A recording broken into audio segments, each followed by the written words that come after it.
Hi everyone, I hope that you're well. Have you ever stopped to think about how much the way you live your life is unconscious and is the result of things that we've learned when we were really young? And how much of it are things that you've consciously chosen to do? We all grow up being taught certain kinds of messages that we internalize really, really young, as really young kids, about what it means to be successful, to be worthy, to how one should live one's life, what's important and what's not important. And many of us have, as we've grown older, looked at how to replace some of these messages with newer ones. And still, there are many, I think, that we have that are so unconscious and so prevalent in society that we might not have actually even we might not have actually even questioned it. So I'm going to talk about 6 different ideas of that we many of us learn. You may see yourself in many of these, and that are worth sort of taking a step back and thinking through: is this how I want to continue to live my life? So we'll start with the first one. The first one is about looking for self-worth. And we can spend so much of our time chasing after some dream, looking externally for things that say I'm worthy, looking for validation from this one or that one, sort of chasing after these things. I remember I grew up with this like, what have you done for me lately? Like, so today's validation is fine, but in 2 days from now, that same person may no longer be validating you. And so we're constantly in this sort of looking for sort of how do we measure ourselves up against something external. And for many of us, it means we're often comparing ourselves, maybe comparing ourselves to others, and feeling like we somehow fall short. And so we're constantly running faster and harder to try to keep up with some external moving target about what it means to be sort of worthy. What if we could take a step back from that dance that we learn really young, a dance that we learn when we start, and how we interact with our siblings and our parents? What if we could take a step back from that and actually see ourselves as having an intrinsic worth, a divine worth that we all have, that we don't have to chase after, that doesn't rise and fall depending upon how someone else sees us or even how we see ourselves today. That is actually a sort of a steady state worth that we came into this world with, and that we leave this world with. And then we can have a self-acceptance as well as an acceptance of others. How would that be? Would that be a paradigm shift? Here's another one. It's about taking our story, and as they say in neurolinguistic programming, sort of our map. And what that means is that it's sort of taking the story or our map too seriously. And by map, think about GPS, right? So you have a GPS that has sort of like shows you the streets and how to get somewhere, but that's not actually the land. It's not actually the road. It's a way to get there. And we don't usually misidentify what I see on my phone as a map or what I see on this paper map, for those who still use those kind of things. We don't usually mistake that for what the actual land is. And if you think about GPS, If you're coming from one direction, it may be telling you to go to get to the same place. In one direction, it may give you one way to get there. If you're coming from another direction, it may give you a completely different way of sort of getting there. And so I have my map of the world that helps me navigate the world. So it's important. Someone else has their map of the world that helps them navigate and is also important. But if we think that if we think the map is actually the territory, is actually the land, then we can be arguing over these two very different ways of seeing the land. What we need to be able to do is step back and not take all of this too seriously and understand my map is my way of viewing it, your map is your way of viewing it. How do we connect?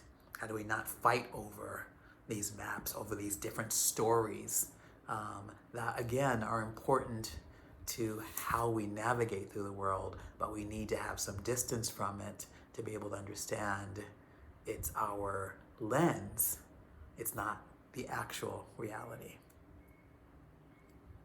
And if we could do that more often, do we give ourselves space to be different?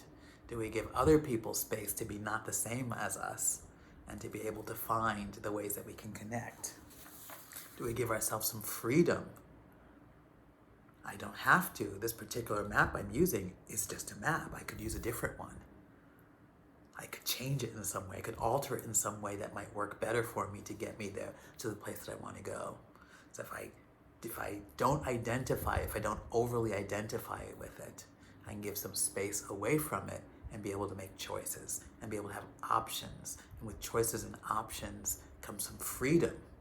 So it's not this straitjacket, because many of these ways of looking at the world, starting with the first one we started with, sort of about worth, they become straitjackets. They are ways in which we put ourselves in these sort of boxes that keep us from being able to fully be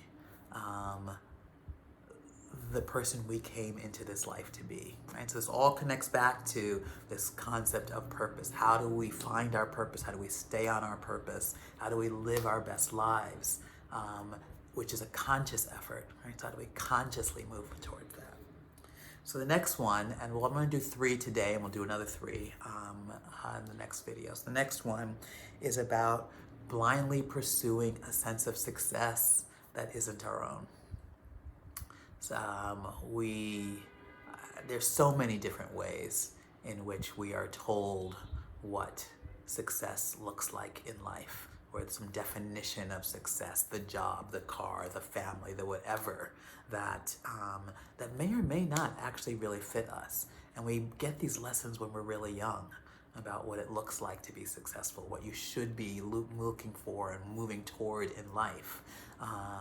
And maybe you've found a way to move away from that, but you still have this piece of you that still feels like I'm not meeting up to, I think I had this a couple of years ago. It's like I'm not meeting up to my potential, my education, my this and my that. I'm not living up to my potential. But what is that? What is that? It's a definition of success that's different from being able to be me and do what I do. And be true to myself, and the same for you as well. So how do we not allow these other definitions of success that are really sometimes in ourselves, right? How do we not allow them to direct our lives in ways that don't feel true to ourselves and that don't make us happy? And that don't feel like they're on purpose ultimately, right? So we have, each of us, these unique gifts, these divine gifts that we've been given, and so being on our purpose, finding ways to use those divine gifts in this world, that's success. And to do it in a way that does not harm others, that's success. And that means it's different for each one of us, and we each have to figure out in what way it's different for us. I'm going to read a quote from a book that I've been reading that has me thinking about these topics. So its book is called The Book of Dharma by Simon Haas. And this quote I think is particularly important, so I'm going to read it as it is. One of the strange things about life is that no matter how hard we try, we remain incomplete and unfulfilled until we are perfectly ourselves. When we express ourselves unreservedly and are no longer ashamed of who we are, we become beautiful, not just in our own eyes, but in the eyes of everyone around us. When we ignore the seed of potential within us and try to become someone we are not, we are unfulfilled and frustrated. So this trying to living up to other people's definitions of success is trying to be someone who we're not. And many people look traditionally successful, but are very frustrated and feeling very unfulfilled and wondering, what am I doing and why am I doing it? So that sense of trying to be someone we're not, that's who we have to be, is so destructive and so almost sort of soul crushing. How much more peace of mind would you have if you allowed yourself to be what truly fulfills you, what's truly important to you, what truly resonates with you, what makes you happy? There are people who on their deathbeds regret what they didn't do, regret that they chose a life of business and not the life of art that they really wanted to, even though it might have left them, they might have been struggling, but feeling like I regretted not trying that path. And so my parting thought today is, live your life without regrets. Understand, know, seek out, find what truly makes you happy. Leveraging your gifts, your values, your goals to live a life, to create a life, to design a life that is fully designed by you and that makes you happy. For now, until later.